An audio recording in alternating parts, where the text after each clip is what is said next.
Bapak Ibu Saudara yang dikasihi oleh Tuhan, dalam ibadah Kamis Putih pada pagi hari ini kita akan mendengarkan kebenaran firman Tuhan. Namun sebelumnya kita akan satu di dalam doa. Mari kita berdoa. Ya Bapa di sorga, kami bersyukur dan berterima kasih untuk setiap waktu yang Engkau selalu anugerahkan buat kami. Saat ini Tuhan, kami rindu untuk membaca, mendengar dan merenungkan firman-Mu. Roh Kudus menguasai hati dan pikiran kami, supaya kami dimampukan untuk mengerti dan mempraktekkan firman itu dalam perjalanan kehidupan kami. Berfirmanlah kepada kami semua ya Tuhan, karena kami telah sedia mendengarkannya. Di dalam nama Tuhan Yesus Kristus kami berdoa kepadamu. Amin. Kebenaran firman Tuhan yang hendak kita baca sebagai bahan utama pada pagi hari ini terambil dari dalam kitab Injil Yohanes pasal 13 pada ayat yang ke-31 hingga ayat yang ke-35. Yohanes pasal 13 ayat yang ke-31 hingga ayat yang ke-35. Firman Tuhan berbunyi demikian, perintah baru. Sesudah Yudas pergi, berkatalah Yesus, sekarang anak manusia dipermuliakan dan Allah dipermuliakan di dalam dia. Jikalau Allah dipermuliakan di dalam dia, Allah akan mempermuliakan dia juga di dalam dirinya dan akan mempermuliakan dia dengan segera. Hai anak-anakku, hanya seketika saja lagi aku bersama-sama kamu. Kamu akan mencari aku, dan seperti yang telah kukatakan kepada orang-orang Yahudi, ke tempat aku pergi, tidak mungkin kamu datang. Demikian juga aku mengatakannya sekarang juga kepada kamu. Aku memberikan perintah baru kepada kamu, yaitu supaya kamu saling mengasihi, sama seperti aku telah mengasihi kamu, demikian pula kamu harus saling mengasihi. Dengan demikian, semua orang akan tahu bahwa kamu adalah murid-muridku, yaitu jikalau kamu saling mengasihi. Demikianlah firman Tuhan. Amin. Tema perenungan kita pada pagi hari ini dalam ibadah Kamis Putih, mengikuti jejak Yesus. Mengikuti jejak Yesus. Yakelan bahasata nakua unturu bate lalana Yesus. Unturu bate lalana Yesus. Ada satu lagu sekolah minggu yang saya akan nyanyikan. Mengikut Yesus keputusanku, mengikut Yesus keputusanku, mengikut Yesus keputusanku, ku tak gentar, ku tak gentar. Artinya apa Bapak Ibu Saudara sekalian? Komitmen mengikut Yesus penuh dengan kebulatan hati, bahwa dalam situasi apapun tidak perlu takut dan gentar. Dan ini merupakan bukti cinta kasih kita kepada Yesus. Jika kita melihat dan membaca ayat-ayat sebelumnya dari Yohanes pasal 13, kita menemukan bahwa menjelang peristiwa kematian Yesus, ada beberapa bentuk pengajaran pelayanan kasih yang dilakukan Yesus kepada murid-muridnya. Yaitu ketika Yesus membasuh kaki murid-muridnya, dan juga ketika Yesus mengadakan perjamuan Paskah pada malam hari bersama dengan murid-muridnya. Tentu pelayanan Yesus ini memberi makna bagi murid-muridnya. Ketika Yesus mengadakan pembasuhan kaki pada murid-muridnya, itu mau memberi teladan dalam hidup bagi murid-muridnya bahwa di dalam mengangkat tugas pelayanan yang dianugerahkan oleh Tuhan haruslah dilakukan dengan penuh ketulusan hati, dengan penuh kerendahan hati, dan juga rela berkorban. Ketika Yesus mengadakan perjamuan Paskah bersama dengan murid-muridnya, mau mengajarkan kepada murid-muridnya bahwa penderitaan lewat kematian Yesus adalah penebusan dosa bagi setiap orang yang percaya kepada Yesus. Oleh karena itu Bapak Ibu Saudara yang dikasihi di dalam nama Tuhan Yesus Kristus, kehidupan umat yang sudah ditebus dan menikmati kehidupan baru di dalam Kristus adalah hidup yang menjadikan hidupnya mengikuti jejak Yesus. Dan ada dua hal yang perlu kita renungkan sebagai orang percaya dalam hal mengikuti Yesus. Yang pertama, salib bukan kehinaan tetapi kemuliaan.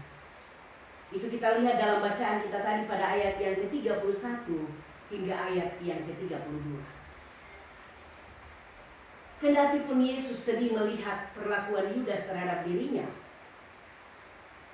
ketika Yesus memberikan roti yang sudah dicelupkan, tetapi Yudas kerasukan iblis dan Yudas meninggalkan Yesus.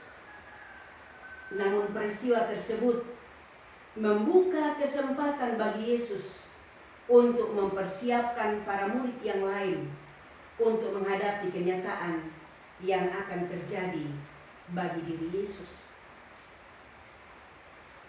Kepergian Yudas memberi makna permulaan pemuliaan anak manusia. Bahwa anak manusia akan dimuliakan. Namun akan terjadi pemisahan dengan murid-muridnya sementara waktu. Dan tentu peristiwa ini menggelisahkan bagi murid-murid Yesus. Oleh karena apa yang murid pikirkan, apa yang murid bayangkan di dalam mengikut Yesus berbeda dengan realita. Bagi murid, mengikut Yesus berarti menikmati kebahagiaan, menikmati berbagai mujizat, mengalahkan kegelapan. Tetapi mereka tidak pernah pikirkan bahwa pada waktunya Yesus harus menjalani jalan salib, penderitaan lewat kematian. Kematian Yesus di kayu salib membuktikan bahwa kemuliaan Allah dinyatakan. Ketika umat Israel menderita selama 400 tahun lamanya di Mesir, Tuhan menyatakan kemuliaannya lewat 10 tulah. Dan salah satu tulah yaitu kematian anak sulung bagi orang Mesir.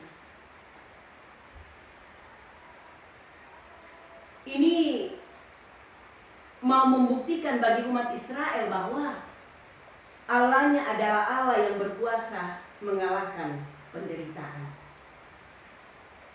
Bapak Ibu Saudara yang dikasihi oleh Tuhan, penderitaan, pergumulan hidup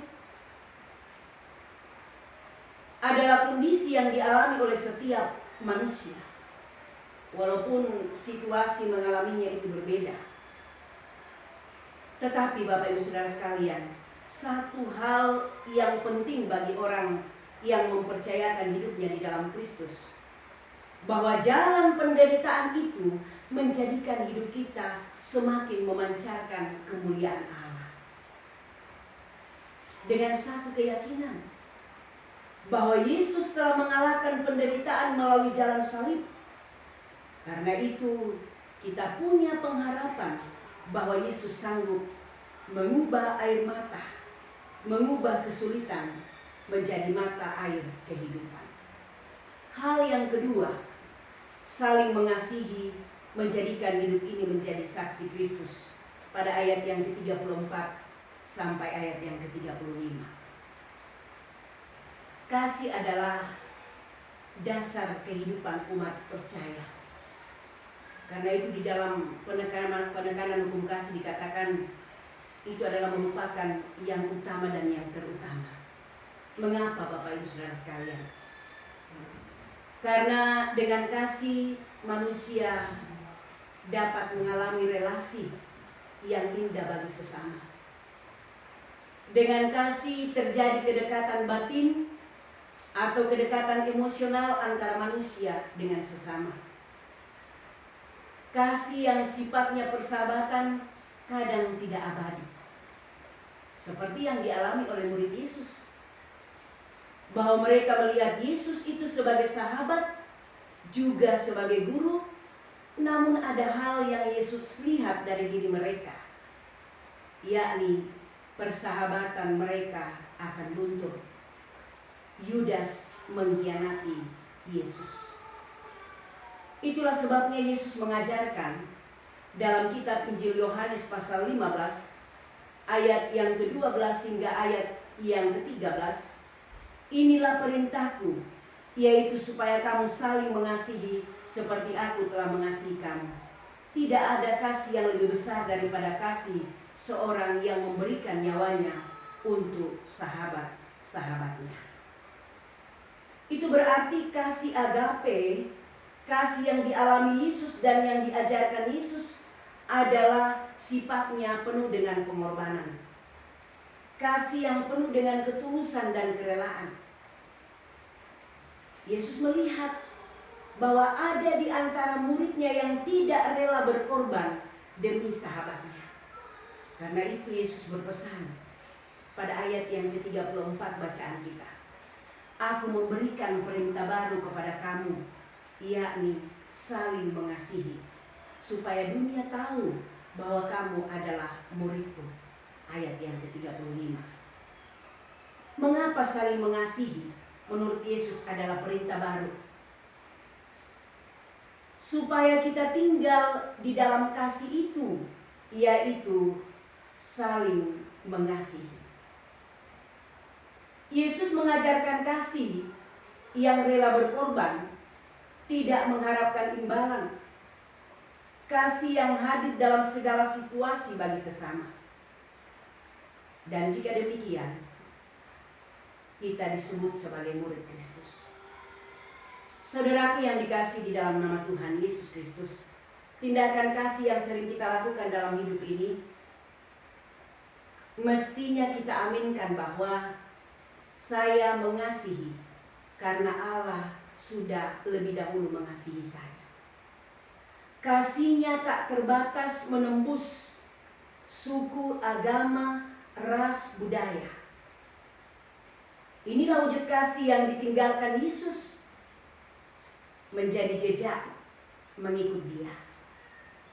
Bahwa kita mengasihi bukan karena ada sesuatu atau ada apanya, tetapi kasih yang lahir dengan ketulusan hati sebagai bukti cinta kasih kita kepada Yesus yang menebus dan menyelamatkan kita. Karena itu Bapak Ibu Saudara sekalian, apa yang Allah mau kita perbuat dalam hidup ini. Allah mau dalam hidup kita selalu menyerukan nama Dia. Allah mau kita mempersembahkan syukur kepada Dia. Allah mau kita merayakan tindakan-Nya yang menyelamatkan dalam sepanjang hidup kita.